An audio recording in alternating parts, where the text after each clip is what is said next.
And now, the best 60-ish seconds of your week. And it's Saturday morning, July the 4th, the 250th anniversary and the birthday of the greatest nation in the history of civilization. So happy Independence Day to each of you. Actually, happy Declaration of Independence Day to each of you. Because if you recall, John Adams believed that July the 2nd, when the Continental Congress actually declared independence from Great Britain, was going to be celebrated as Independence Day, but July 4th, the day that the Declaration was adopted, became the national holiday. Adams told us to celebrate with bonfires and illuminations, with picnics and parades. So as we're doing all of that, as we should, let's reflect for just a couple of moments on why that day was so vitally important. The Declaration of Independence, which was a moral, legal, and political document all rolled into one, was, as Professor Joseph Ellis once said, the most significant and consequential words in American history. Think about that, because here was the encapsulation of natural law and natural rights, something that hadn't been done before, and for the first time, and this is particularly significant, we set forth that those rights came not from some earthly power or potentate, but from God, made in the Creator's image and given those rights by their Creator, that all people are provided with the right to life, liberty, and the pursuit of happiness.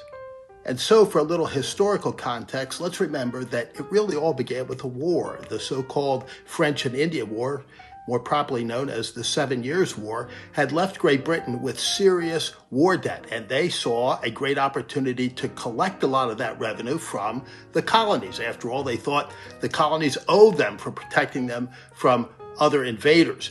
And they began to impose these taxes. First of all, they went with the Stamp Act, which of course gave rise to the expression taxation without representation. Then they tried other acts leading up to the Tea Act, and we all know what happened then. The Boston Tea Party left Great Britain really angry, and so they sought to both suppress the colonies and make them pay for what they had done. And they passed the so-called Intolerable Acts of 1774, which the colonies saw as a virtual act of war. And everything that Great Britain had tried to do was, in fact, the opposite effect here in America. And so the First Continental Congress was convened. It didn't last for very long. Its purpose was really to try to negotiate with Great Britain and to protect the colonies from the Intolerable Acts. But it very quickly gave way to the Second Continental Congress, because in the intervening period, in April of 75, Lexington and Concord occurred. So when the Second Continental Congress gets together, the war is already underway, and much of their job was to raise an army and to pay for it. They had some tough time collecting taxes themselves, had to get it from the colonies by begging and pleading, and that's how this great republic came to be. In the Congress of the United States, the Second Continental Congress, and by the way, if you note, the original declaration is small u. The United was the colonies coming together in opposition to what Great Britain had done. They didn't yet have a country called the United States of America.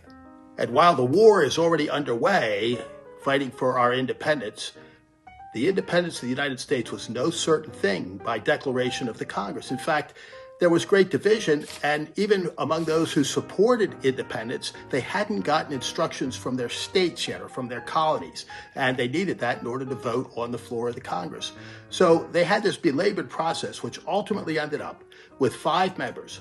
Benjamin Franklin, the oldest member of the Continental Congress, the 3 youngest members, all from South Carolina, Rutledge, Lynch, and Kenyon, 26 years old, each of them. But they formed a committee with Roger Sherman, Robert Livingston, Thomas Jefferson, Benjamin Franklin, and John Adams to draft a declaration. Meanwhile, Richard Henry Lee went to Virginia to get a resolution of independence. And it was the Lee resolution that was passed on July the 2nd, thus giving rise to John Adams' notion that that would always be seen as Independence Day, because the colonies had declared that these colonies are and of right ought to be free and independent.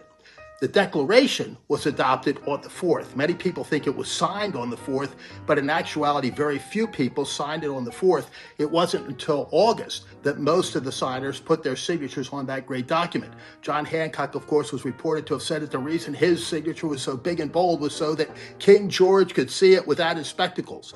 But here was the solemn truth about all of this. It was an act of treason.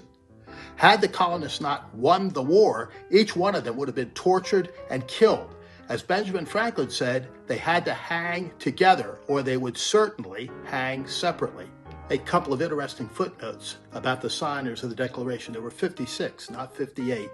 John Dickinson, who opposed independence, abstained from the vote. It had to be unanimous. It was a unanimous declaration, and in order to make it unanimous, he abstained. But he refused to sign the declaration. But so importantly, what did he do? He signed up in the Continental Army and took up arms in the cause of independence, even though he opposed it. William Chimple wouldn't sign until he had freed his slaves. He saw that as completely incongruous to own slaves and be demanding freedom. And finally, Robert Livingston didn't sign either. One of the authors of the Declaration was recalled to New York by their legislature and didn't have the opportunity to sign. But the rest did. And thank God Almighty for what they gave us. And so, yes, we should celebrate with bonfires and pyrotechnic displays. That's fireworks, and I'm like a little kid when it comes to fireworks, with picnics and parades, as John Adams told us to do. And one thing we might all do is just take a moment, pause, and read the Declaration, because it is a magnificent document. And as Professor Ellis said, the most powerful and consequential words in American history. Finally, one other footnote. John Adams and Thomas Jefferson, at one time allies, became somewhat estranged and then became friends again, died on the same day. 50 years to the day after the Declaration had been adopted on July the 4th, 1826, they both passed away. And Adams said in his dying moments, Jefferson lives, not knowing that Thomas Jefferson had died a few hours before. One other president died on July the 4th, James Monroe, and one other president, Calvin Coolidge, was born on July the 4th, and it was Calvin Coolidge that told us that these documents are eternal. They don't change. And so that is truly the genius of this great land. And as we celebrate this wonderful birthday, the two flags behind me are still flying at the World Cup, and Brazil will play tomorrow against Norway in New Jersey/New York. It's going to be hot as blazes there. You'll have to wonder how the Norwegians are going to do. The Brazilians are kind of born and bred for that stuff. And the United States plays the following day against Belgium without their top scorer, the result of a really horrendous red card that some of you may have seen issued. But it goes on. We'll talk a lot more about it next week. But for now, please celebrate American independence, because for now, that is the best 60-ish seconds of your week.